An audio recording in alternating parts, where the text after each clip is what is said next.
ሴቶች የማህበረሰብ አንድ አካል ብቻ ሳይሆኑ የማህበረሰብ መሰረት ናቸው። ሴቶች ሴትነታቸውን አክብረው ጠብቀው ሲይዙት የመሰረታዊ ነገሮች ሁሉ መገኛ በመሆናቸው መልካም ሴት፣ መልካም ትዳር፣ ምግባረ ሰናይ ልጆች፣ የምግባረ ሰናይ ልጆች ስብስብ ውጤት ደግሞ መልካም ማህበረሰብ፣ የመልካም ማህበረሰብ ድምር ውጤት ውብ ሀገር ይገነባል።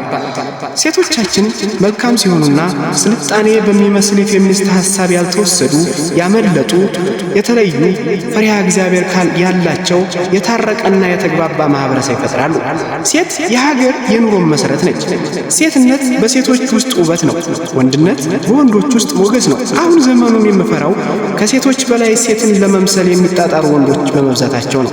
እናም የሀገር ሰው ፈጣሪ ጥረታቸውን አይቶ ልፋታቸውን ቆጥሮ ለእነዚህ ወንዶች የሴቶችን ወርሃዊ ልማድ ይጨምራላቸው በማለት ሴቶቻችን እንንከባከብ፣ እንጠብቅ፣ እናስተምር። ይች የቤት ማረግ የኑሮ ጌጥ የሆነች ፍጡር ልዩ ጥበቃ ያስፈልጋታል። ታላቁ መጽሐፍ ቅዱስ በመጽሐፈ ተግሣጽ ምዕራፍ 6 ከቁጥር 1 እስከ 22 እንዲህ ሲል መልካም ሴትን ይተርካታል። ልባም ሴት ማን ያገኛታል? ዋጋዋን ብዙ ከከበረ ዕንቁ እጅግ የከበረች ናት። እንደዚህ ባለችዋ ሴት የባሏ ልብ ይታመንባታል። እንዲህ ያለችው ሴት ከመልካም ምርኮ አታሳንሰውም። ዕድሜዋን ሙሉ በክፉ ላይ ክፉ ያላይደለ በበጎ ላይ በጎ እየሰራች ባሏን ትረዳዋለች።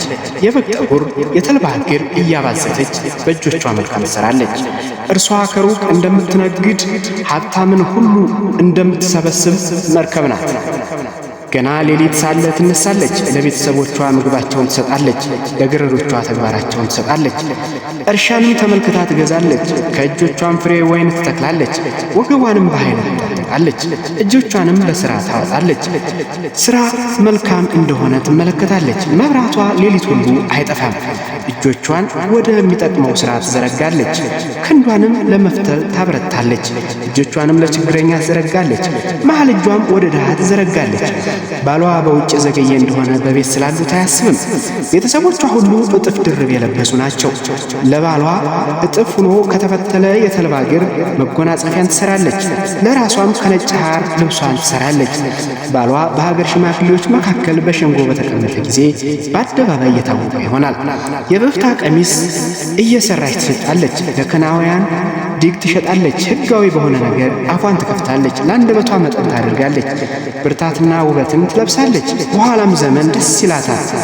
ወደ ቤታ የሚገባ ብዙ ነው፣ የስንፍና እንጀራን አትበላም።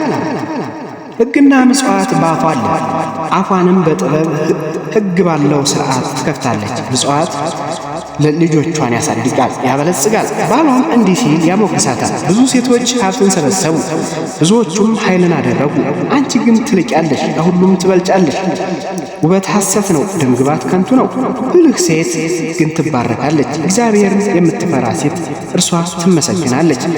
ከከንፈሯ ፍሬ ሰጣት፣ ባሏም በአደባባይ ይመሰገናል።